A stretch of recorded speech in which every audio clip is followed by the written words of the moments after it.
ফাস্টেগ আদালতত চলিছে জুবিন গাৰ্গৰ হত্যাৰ বিচাৰ প্ৰক্ৰিয়া। তৃতীয় দিনা সাক্ষ্যদানৰ বাবে আহিল 5 এজাহাৰকাৰী। প্ৰাণৰ শিল্পী জুবিন গাৰ্গৰ মৃত্যুৰ গোচৰৰ বিচাৰ প্ৰক্ৰিয়া তৰিত গতিৰে হৈছে ফাস্টেগ আদালতত।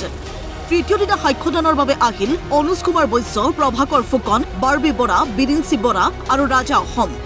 অভিযুক্তৰ অধিবক্তাৰ প্ৰশ্নৰ সন্মুখীন হ'ল 5গৰাকী এজাহাৰকাৰী। জুবিন গাৰ্গৰ মেনেজাৰ সিদ্ধাৰ্থ শৰ্মাৰ মুখত লেখমানো অনুশোচনাৰ চিহ্ন দেখি আশ্ৰয়ত হ'ল এজাহাৰকাৰী প্ৰভাকৰ ফুকন।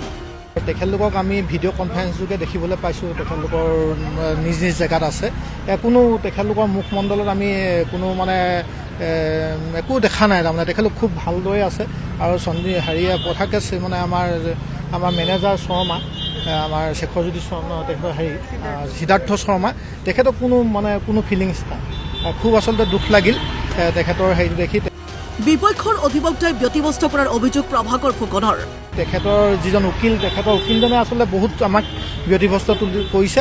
সুদূৰ তেখেতে দিল্লী নে মুম্বাইৰ পৰা আমাক প্ৰশ্ন কৰিছে। যথেষ্ট সংখ্যক প্ৰায় 14টামান কুৱেশ্যন তেখেতে আমাক কৰিছে। য়েছ ন' ক'বলৈ কৈছে। আচলতে আমি য়েছ ন' ক'বলৈ ইয়াত অহা নাছিলোঁ। তেখেতে য়েছ ন' ক'বলৈ কৈছে। আকৌ বহলকৈ তেখেতে শুনিবই নিবিচাৰে। অকল য়েছ আৰু ন' সেই দুটাই তেখেতে বিচাৰে। কিন্তু আমাৰ মহামান্য আদালতে তেখেতক প্ৰত্যুত্তৰ দিছে। আমি য়েছ ন' কোনোদিন এটা উত্তৰো য়েছ ন' দিয়া নাই। আমি বহলকৈ তেখেতৰ উত্তৰসমূহ দিবলৈ যত্ন কৰিছোঁ।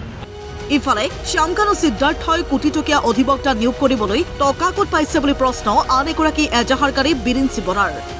এই যে নামী দামী উকিলবিলাক ধৰাত যে কোটি কোটি টকা যে খৰচ হ'ব, এই খৰচটো ক'ত হৈ আছে? গতিকে এই খৰচটো কোনোবা ব্যক্তিয়ে কৰি আছে নেকি?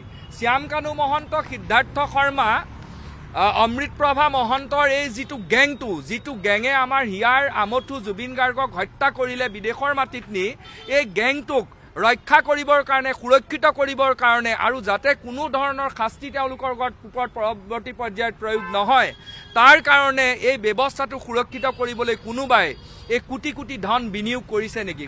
ইফালে ফাস্টেগ আদালতে জামিন নাকচ কৰাৰ পিছত বিশেষ ন্যায়াধীশৰ আদালতত জামিন আবেদন জুবিন গাৰ্গৰ 2 দেহৰক্ষীৰ।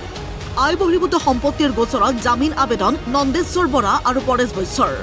12 জুনত দুয়োৰে জামিন আবেদনৰ হ'ব পাৰে শুনানি। ভিডিঅ' জাৰ্নেলিষ্ট কুকিলৰ সহযোগত ঋত্বিক কৌশিকৰ ৰিপৰ্ট, প্ৰতিদিন টাইম।